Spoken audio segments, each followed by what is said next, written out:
Hey folks, Matt from artoftheimage.com.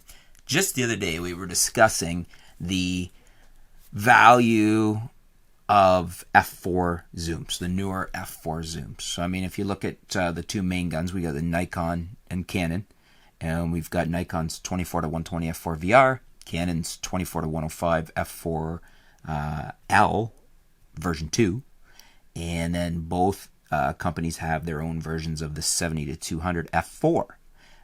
And very good lenses. And I was making the point, suggesting to you that in this day and age, with such amazing performing sensors, and certainly on full frame, the high ISO abilities, and even on APS-C and on DX bodies, that maybe f2.8 is a mistake. Maybe the better value is in the f4s, and if you need something faster, you go with a fast prime. Now, this is where it was really interesting, because I was just looking on DxOMark and looking at the lens scores for the 70 to 200 f4 GED VR, the Nikon, and the Nikon AFS VR 70 to 200 f2.8G. So this is of interest because the f2.8G is a lot more money, and a lot of people assume therefore it's a better lens. But in line with what I was saying in the previous video, check this out. The DxOMark tests reveal that the f4, they give it a score of 27, and the f2.8G, they give a score of 25. So by overall scores, it wins by 2 points. Of interest, though, is when we look at sharpness, which is, usually one of the main features, main categories that we want to look at when we're scoring a lens.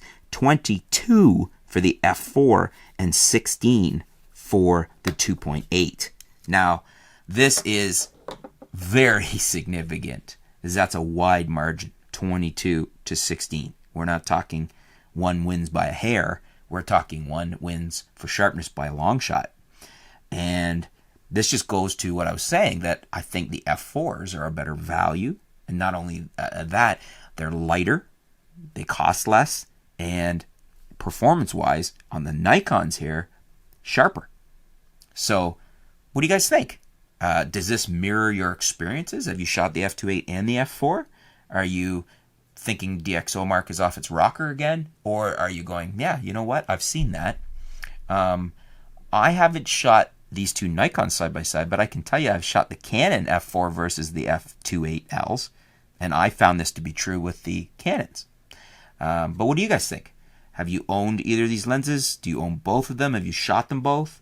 What's your experience been? Let me know in the comments below. I'd love to hear your feedback on this. Really interesting test scores here from DxOMark on the two 70 to 200 constant aperture zooms, the f4 and the f2.8 from Nikon. Thanks for tuning in, folks. Stay tuned. We'll be back soon here at artoftheimage.com.